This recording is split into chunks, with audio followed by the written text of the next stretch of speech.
Today I was having a bit of a rough day, and I felt kind of inspired to listen to this podcast called Abiding Together with Michelle Benzinger, Sister Miriam James Heidland, and Heather Kim, and in particular to this episode on Mary Magdalene. And over the course of the episode, Sister Miriam was talking about how we're living now in this season of resurrection, obviously the Easter season.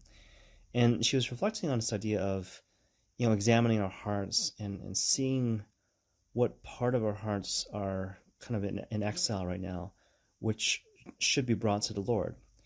And when she was talking about the different parts of our hearts, I was expecting her to kind of talk about, our sins and our woundedness. And certainly she touched upon that, but then she also talked about bringing to the Lord our desires and our sorrows, and implied in that, our fears, whatever the case may be. And I started kind of reflecting on myself and on my own experience, and I realized that I hadn't really been used to that. I hadn't really been used to bringing to the Lord what I want, like my hopes, my dreams, and where I'm afraid and where I feel sad and whatnot. I was so used to focusing on being like the dutiful servant. Here's what I've done for you, Lord. Here's what I've accomplished. And so I thought about it, and I realized that the Lord is interested in all that stuff. The reason why I was being brought up in the context of that episode on Mary Magdalene was it was hearkening back to the episode between Jesus and Mary at the empty tomb. Like, woman, why are you weeping? Like, the Lord knows, but he respects us and he honors us as his children, that he wants us to share with him every aspect of our lives, all areas of our hearts. Again, not just our sins and our brokenness and our frailty, but also our hopes and our dreams and where we're sad, where we're frail, And so I did that, and it's kind of interesting. All of a sudden I started thinking about the movie Avatar by James Cameron, and in particular that song, which is the theme of that movie, called "I See You." And so if you think back to that movie, one of the recurring themes is this idea of seeing the other, is in their entirety, and everything that implies a prerequisite to intimacy and relationship.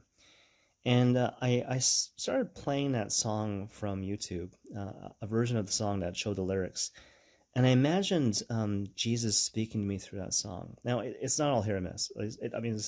Doesn't always work, So it's something that I don't know. I just felt inspired to do, and so I invite you to kind of do that yourself, right? So I played that song, and I was listening to the lyrics, and I was imagining Jesus speaking me through that.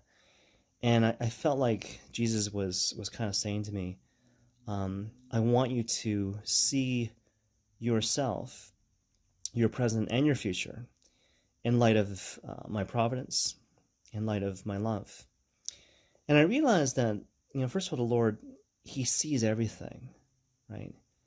He sees, again, my hopes, my dreams, my desires, my fears, my sorrows, right? He wants me to share those things with him because that means a lot. But also, Psalm 116, precious in the eyes of the Lord is the death of his faithful. So even though, there might be parts of our hearts where we're kind of like, Lord, I feel disappointed that my plans have been crushed or my expectations have been thwarted. Precious in the eyes of the Lord is the death of his faithful. And so, he sees us. He sees what we long for. He sees our disappointments, but he invites us to trust that he sees and will make all things new in the fullness of time. And so therefore, surrender to him, surrender to his providence. And again, when you listen to the song, it really comes through in a beautiful sort of way. So I just thought I'll share it with you and invite you to listen to that episode on Mary Magdalene from the Abiding Together podcast. And also to listen to that song from the Avatar movie, I See You.